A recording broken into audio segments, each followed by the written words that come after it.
வணக்கம். இன்னைக்கு நாம மல்டிபிள் மைலோமாவுக்கான முதல் கட்ட சிகிச்சைக்கு அப்புறம் வரக்கூடிய ஒரு முக்கியமான கட்டத்தை பத்தி தான் பார்க்க போறோம்.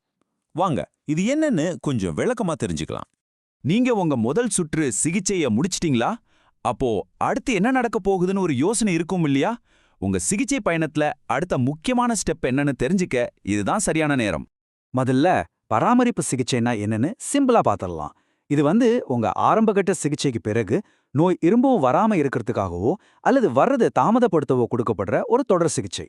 உங்களோட முழு சிகிச்சையையும் ஒரு பயணத்துக்கான ரூட் மேப் மாதிரி நினைச்சுக்கோங்க. அப்படி பாத்தீங்கன்னா இந்த முழு ப்ராசஸையும் படிப்படியா சுலபமா புரிஞ்சுக்க முடியும். பொதுவா பாத்தீங்கன்னா உங்க சிகிச்சை திட்டத்துல 3 முக்கிய ஸ்டேஜ் இருக்கு. முதல்ல ஆரம்ப கட்ட சிகிச்சை, அடுத்து ஒருங்கிணைப்பு சிகிச்சை, கடைசியா பராமரிப்பு சிகிச்சை. நாம இன்னைக்கு இந்த 3வது ஸ்டேஜான பராமரிப்பு சிகிச்சை பத்தி தான் ஆழமா பார்க்க போறோம். சரி, இப்போ 2வது கட்டத்துக்கு வருவோம். இதுதான் ஒருங்கிணைப்பு சிகிச்சை. இங்க தான் ஒரு சின்ன ட்விஸ்ட் இருக்கு. நீங்க போற பாதை ஒரு முக்கியமான முடிவை பொறுத்து 2ஆ பிரிய போகுது. இங்க வர்ற முக்கியமான கேள்வி இதுதான். நீங்க ஆட்டோலாகஸ் ஸ்டெம் செல் மாற்று சிகிச்சைக்கு, அதாவது ASCTக்கு தகுதியானவரா இல்லையா? ஆட்டோலாகஸ்னா ஒன்னும் இல்ல, உங்க உடம்புல இருந்து ஸ்டெம் செல்ஸை எடுத்து அதையே திரும்ப உங்களுக்கு செலுத்துறது. இந்த கேள்விக்கான பதில் தான் உங்க அடுத்த கட்ட சிகிச்சையே தீர்மானிக்கும். ஒருவேளை நீங்க ASCTக்கு தகுதியானவர்னா உங்க ஒருங்கிணைப்பு சிகிச்சையில ஸ்டெம் செல்ஸை சேகரிச்சு அப்புறமா மாற்று சிகிச்சை செய்வாங்க. ஒருவேளை நீங்க தகுதி பெறலைன்னாலும் கவலையே படாதீங்க, உங்க ஆரம்பகட்ட சிகிச்சையே தொடர்ந்து நடக்கும். இப்படிதான் உங்க தகுதியை பொறுத்து சிகிச்சை 2 விதமா அமையுது. ஆனா இங்க ஒரு சூப்பரான விஷயம் என்னன்னா, இந்த 2வது ஸ்டேஜ்ல நீங்க எந்த வழியில போனாலும் சரி, உங்க அடுத்த ஸ்டாப் ஒண்ணுதான். அதுதான் பராமரிப்பு சிகிச்சை. சோ 2 பாதைகளோட இலக்கும் ஒண்ணுதான். சரி, வாங்க இப்ப நம்மளோட மெயின் டாபிக் உள்ள போலாம். இந்த பராமரிப்பு சிகிச்சையோட உண்மையான நோக்கம் என்ன? அதுக்கு பொதுவா என்ன மாதிரியான சிகிச்சை முறையை பயன்படுத்துறாங்கன்னு விளக்கமா பார்க்கலாம். பராமரிப்பு சிகிச்சையில 2 முக்கியமான இலக்குகள் இருக்கு. ஒன்னு, நோய் கட்டுப்பாட்டில் இருக்கிற காலத்தை, அதாவது ரெமிஷன் பீரியடை இன்னும் நீட்டிக்கிறது. 2வது, ஒட்டுமொத்தமா உயிர் வாழ்றதுக்கான வாய்ப்பை இன்னும் அதிகப்படுத்துறது. இது 2மே ரொம்ப முக்கியமான விஷயங்கள்.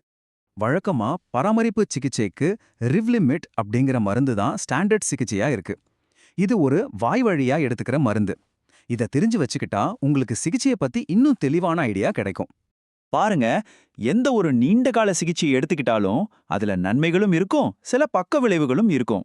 அதனால உங்க டாக்டர் டீம் கூட இத பத்தி வெளிப்படையா பேசுறது ரொம்ப ரொம்ப அவசியம்.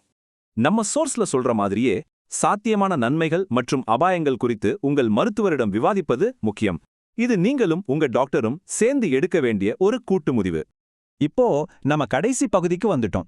இதுல உங்க சிகிச்சை பயணத்துல நீங்களே எப்படி ஒரு முக்கியமான முடிவெடுக்கிறான்னு பார்க்க போறோம். என்னென்ன தேர்வுகள் உங்க கையில இருக்குன்னு தெரிஞ்சுக்கிறது உங்களுக்கு ஒரு பெரிய நம்பிக்கையை கொடுக்கும். உங்க டாக்டர் கிட்ட நீங்க சில முக்கியமான விஷயங்களை பத்தி பேசலாம். உதாரணத்துக்கு, நோய் அதிகமாகிற வரைக்கும் சிகிச்சையை தொடரலாமா, இல்ல நோய் நல்லா குறைஞ்சதும் நிறுத்தலாமான்னு கேட்கலாம். பக்க விளைவுகள் இருந்தா மருந்தின் அளவை குறைக்க முடியுமான்னு கேட்கலாம். இந்த மாதிரி விஷயங்கள் எல்லாம் உங்களோட தனிப்பட்ட உடல்நிலையை பொறுத்து தான் முடிவு செய்யப்படும். கடைசியா ஒரு முக்கியமான விஷயத்தை ஞாபகம் வச்சுக்கோங்க. உங்க சிகிச்சை பயணம் முழுவதுமே ஆரம்பத்திலிருந்து கடைசி வரைக்கும் உங்களுக்கு தேவையான துணை பராமரிப்பு கண்டிப்பா கிடைக்கும். நீங்க தனியா இல்ல. இந்த விளக்கத்தை ஒரு கேள்வியோட முடிக்கலாம்னு நினைக்கிறேன். இந்த தகவல்களை எல்லாம் வச்சு உங்க சிகிச்சை பத்தி உங்க ஹெல்த் கேர் டீம் கிட்ட நீங்க கேட்க போற மிக முக்கியமான கேள்வி எதுவா இருக்கும்? நல்லா யோசிங்க, ஏன்னா உங்க ஆரோக்கியம் உங்க கையில தான் இருக்கு.